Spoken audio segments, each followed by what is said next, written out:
then maybe when you talk, the client will start hitting you. Just because you're scared, you won't even do anything. And there's no way that you can go and report. If you go to the police station to report, they will arrest you.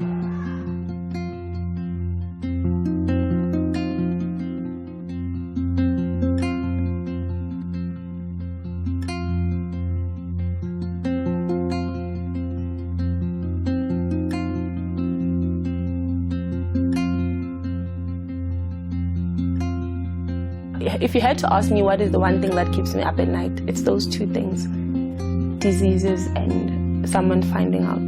This job, what you are doing, is very dangerous. It's not good. And me, I don't like it, but you know, I don't have money. 11% of street-day sex workers were raped by a policeman in the last 6 months, which is just mind-boggling. There is no security for the sex workers, because even a sex worker is being beaten by a client, even the security, they don't mind. What they want is their money. While there's excitement, there's risk. And we need to make sure that we work with our sex workers and with our organizations that support sex workers to make sure that HIV prevention is high on the agenda. People are coming here to watch soccer, but when they're here, they're going to want to drink. And when they're here, they're going to go looking for female company and distraction.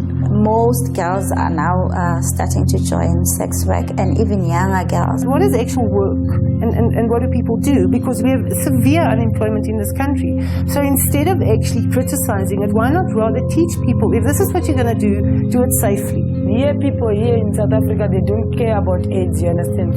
There is AIDS these days. Said, me, I can't die with AIDS. You can tell him that me, I've got AIDS. He just laughed. He said, me, I want to without condom. I would rather work here than on the streets, because there will be more gangsters on the streets. There's always that faith and hope. Honestly, I can't start a day not having prayed, knowing what I'm going to do.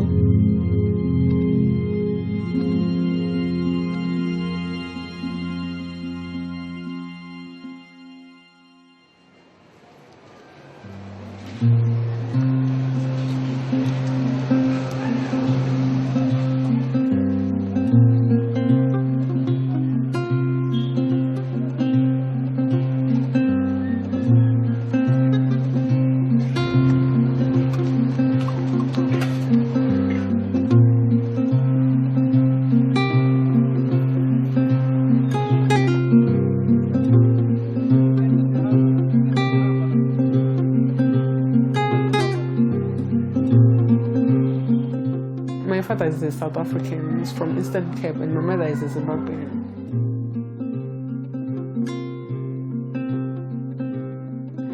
I was staying with my grandmother in Zimbabwe, and then my mother passed away in 1989, so I was schooling in Zimbabwe. There was no money for me to go further with my education. So I had no other means. Like, winter is coming, this house will be,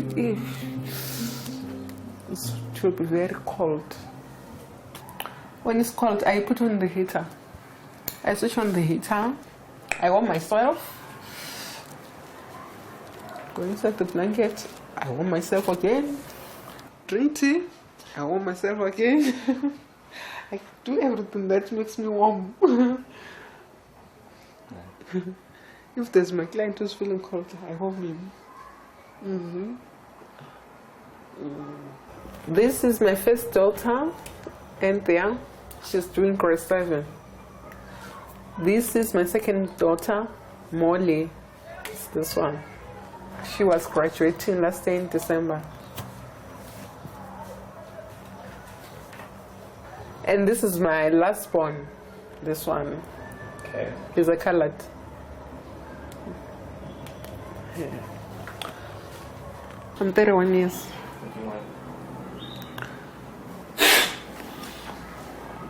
I look 50.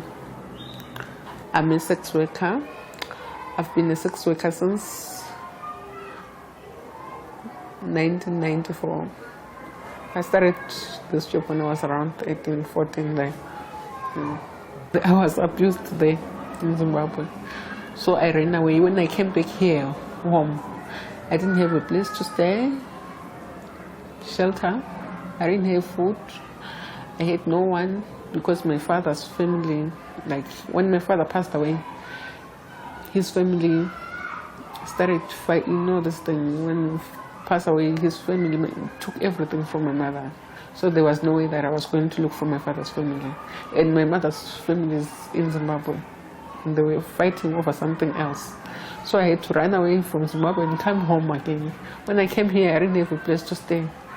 The only place that I had to go to, I had to sleep on the street first until I joined prostitution. That's how I got involved into prostitution. My children, they're just everything to me. Because even if I'm stressed, I'm bored, you know, their children always come to me even if I'm bored. Like this little boy. Anyway, this little boy, I got my little boy when I was in my job, sex work. I was raped. That's how I got my little boy. I was raped. I went with a client to his house. When he, how do I say this? When we got into his house, in the house there were 3 guys. There was a white guy, a colored guy, and then a black guy.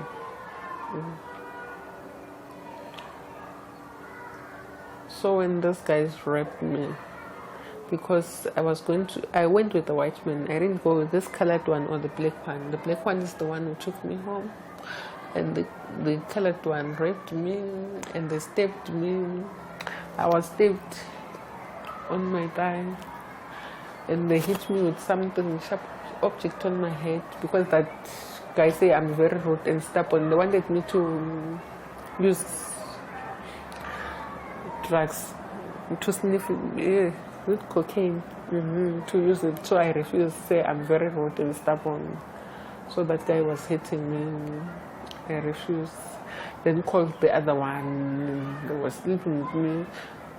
The next thing, I couldn't go to the police station. What was I going to say to the police station? I was raped. By who? Somebody that I went with. Because that guy didn't force me to go. I'm the one who went to his car. He reinforced me to his car. I went with him in his house. That's why he started it. I couldn't even go to the police station. That's the story. It's not too easy to say it anymore.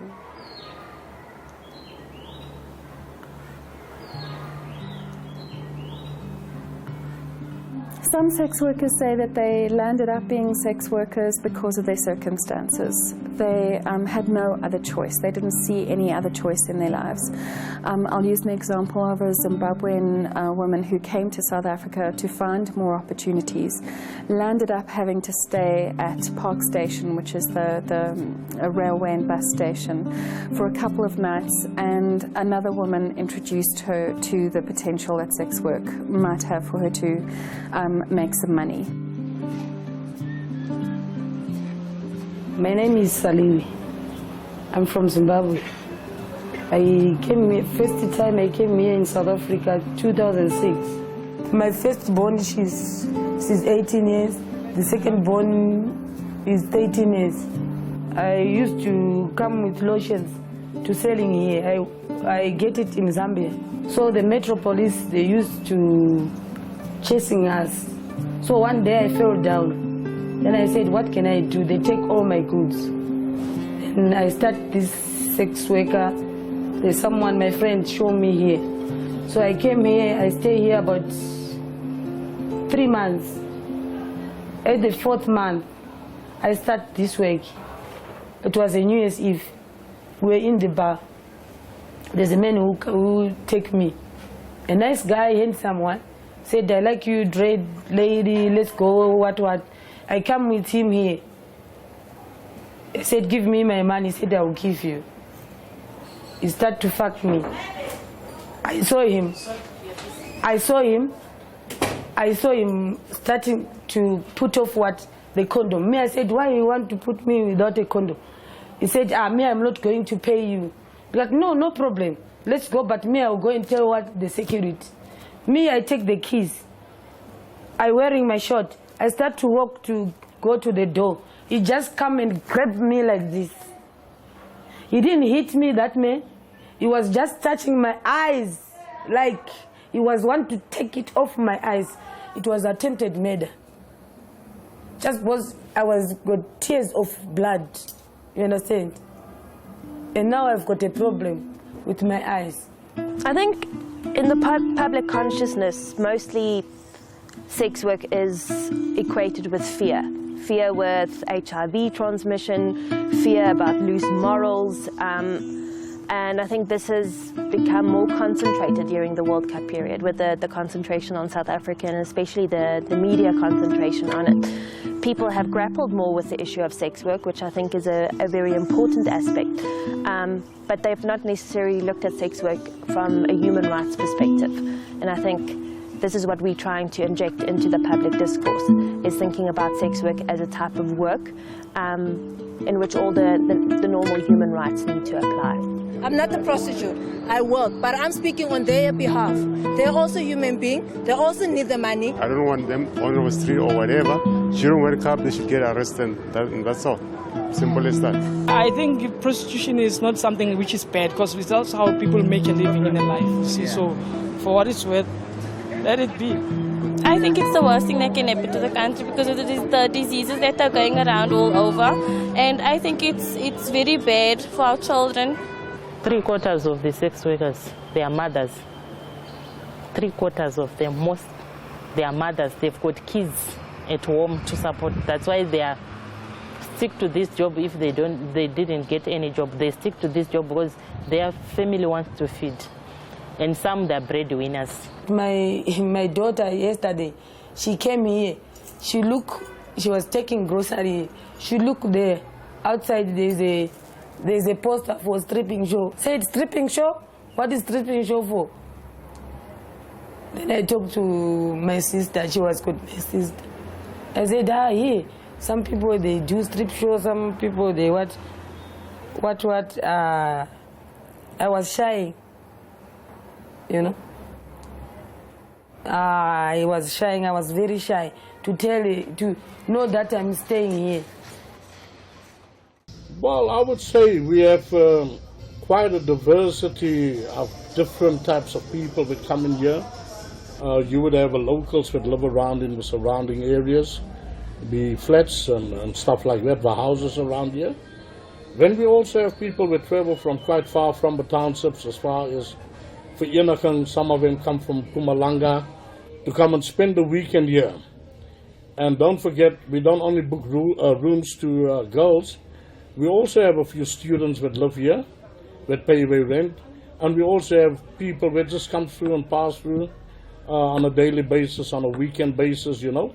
So we have a lot of those type of clientele that come in. And these are basically people that come from wherever they come from, they just want a break from whatever they do and want something different in the line of entertainment.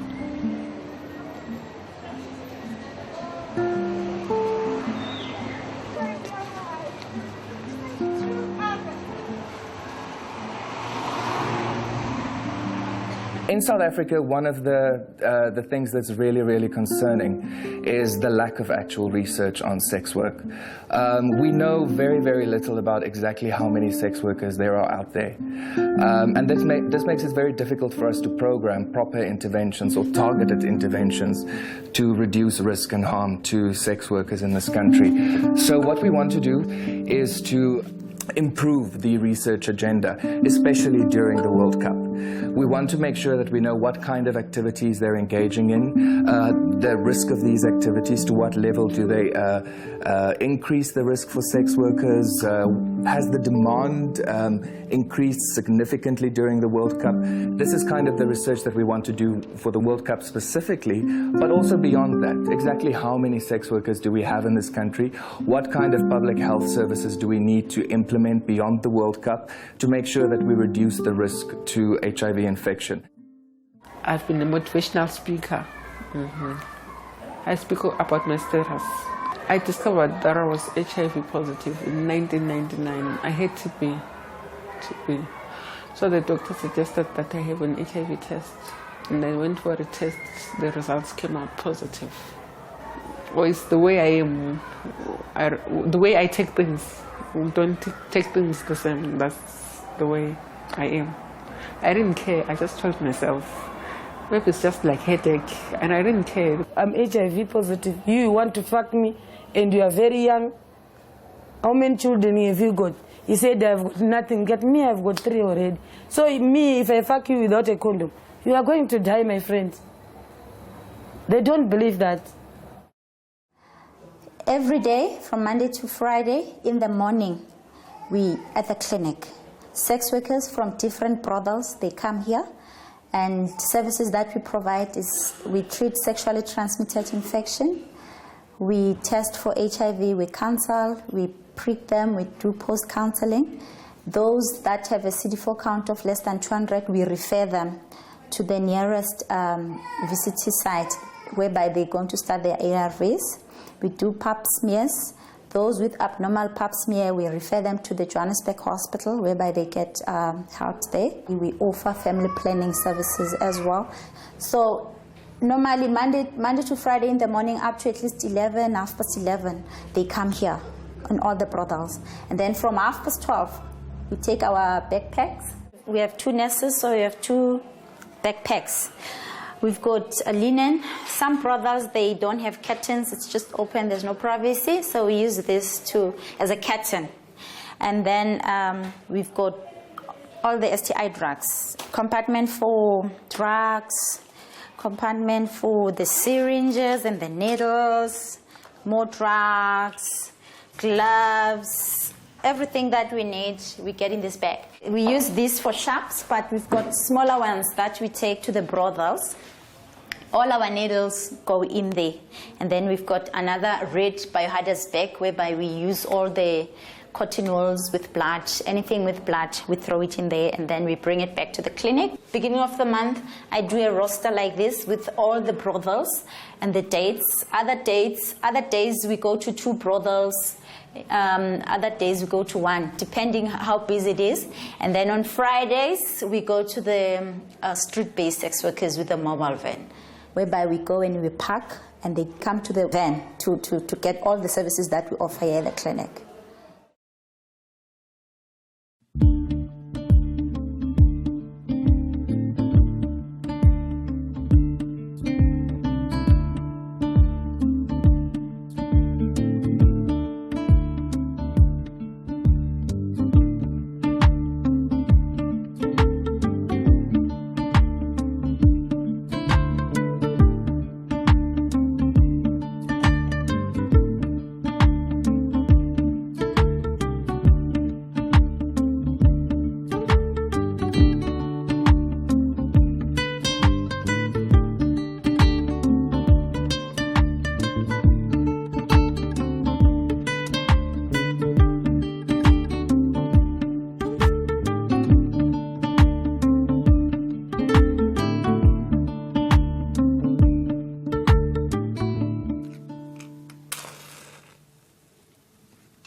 After he left, I went into the bathroom, showered. I was crying the whole time. I smoked and smoked and smoked. And then before I know it again, a few hours after that, another client is coming through. So that house must have told me, you do this or you don't. I mean, we don't want crybabies here. You just have to take it. I came from Natal, had a stint job for 6 months, and didn't work for 4 months. Got into the sex working business.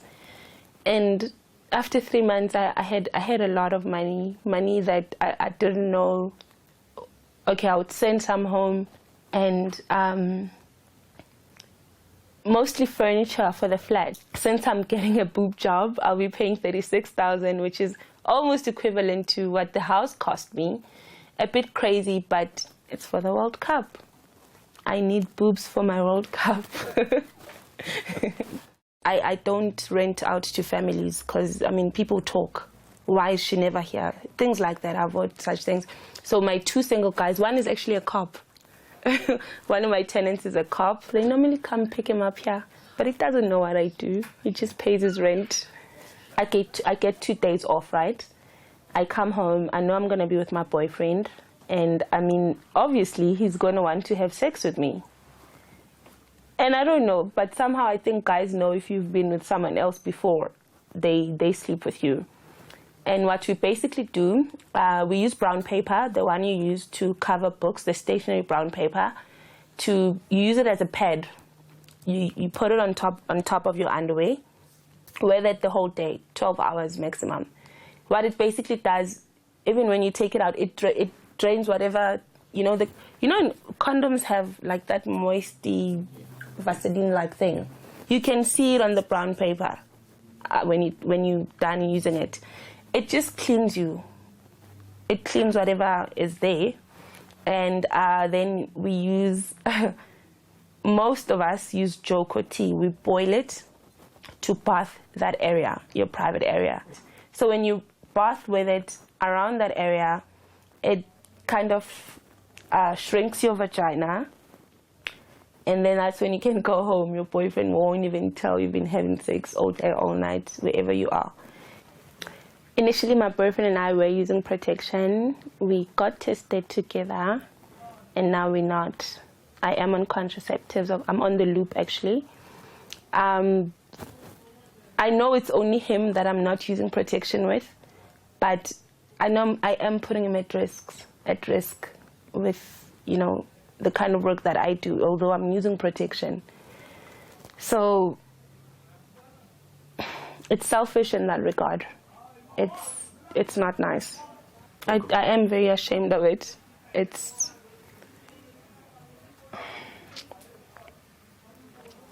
not nice to do what I do. Trust me, it's not. And like I say, if there was any other way, for me right now there isn't. I just got tired years back, like looking for jobs all the time, having to borrow money to go to an interview after interview, waiting to see who's gonna buy bread. I want to be a role model for my son of the knowledge that he has of me is exactly how I want to keep things. I don't think there's a need for him to know of the dirty side of what I do. That I don't think that's like any parent's wish for their child to know that they're sex workers. It's not the most glamorous thing in the world. I know I do what I do to contribute towards a better future for him. The clients always trigger your downside. And I sit alone, I feel depressed. You think of suicide. You think of drugs. Why don't I do that and not care? But I know there's a whole lot of important things in my life. I've got my son, I've got my house, I've got family. I've got my studies. You just have to keep lifting yourself up.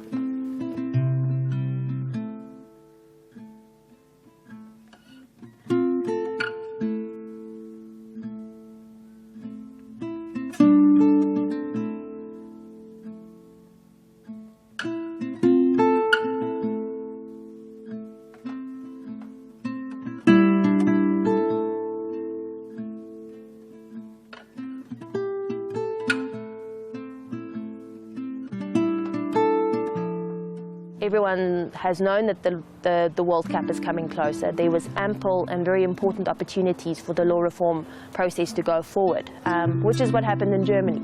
Germany knew that the World Cup was coming in 2006, and in 2002 they changed their legal framework to one of legalization, which was a more sensible response in terms of the World Cup. South Africa, we're still sitting with a total criminalization model.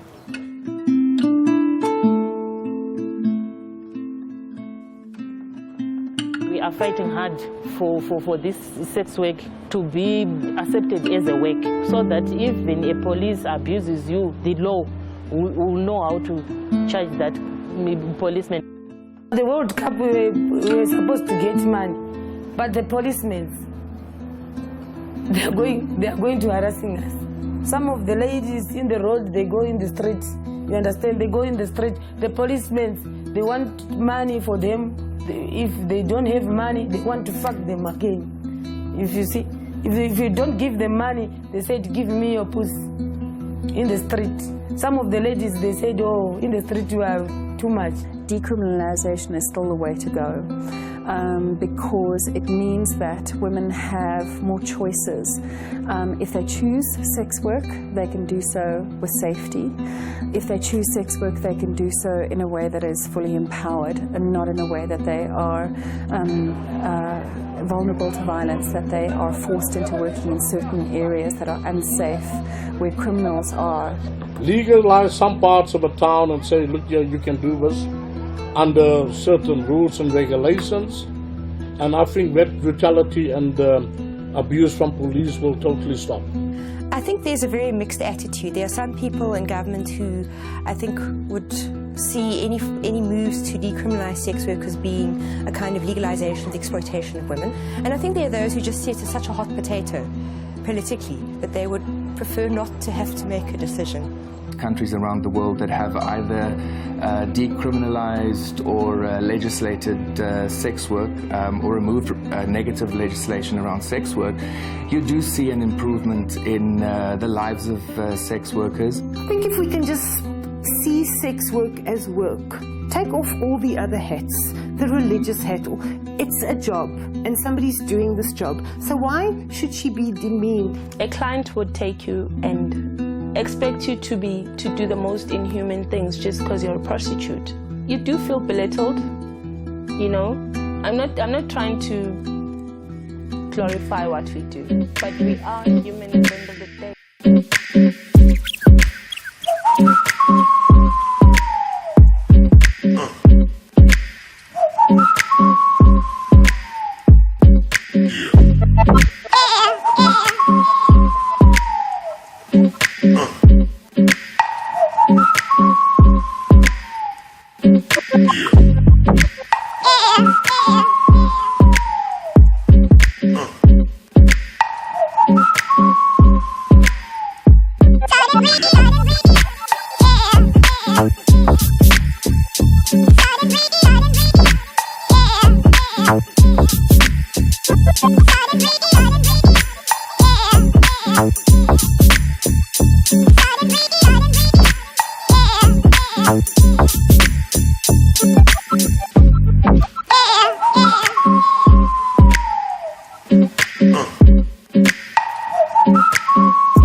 Yeah.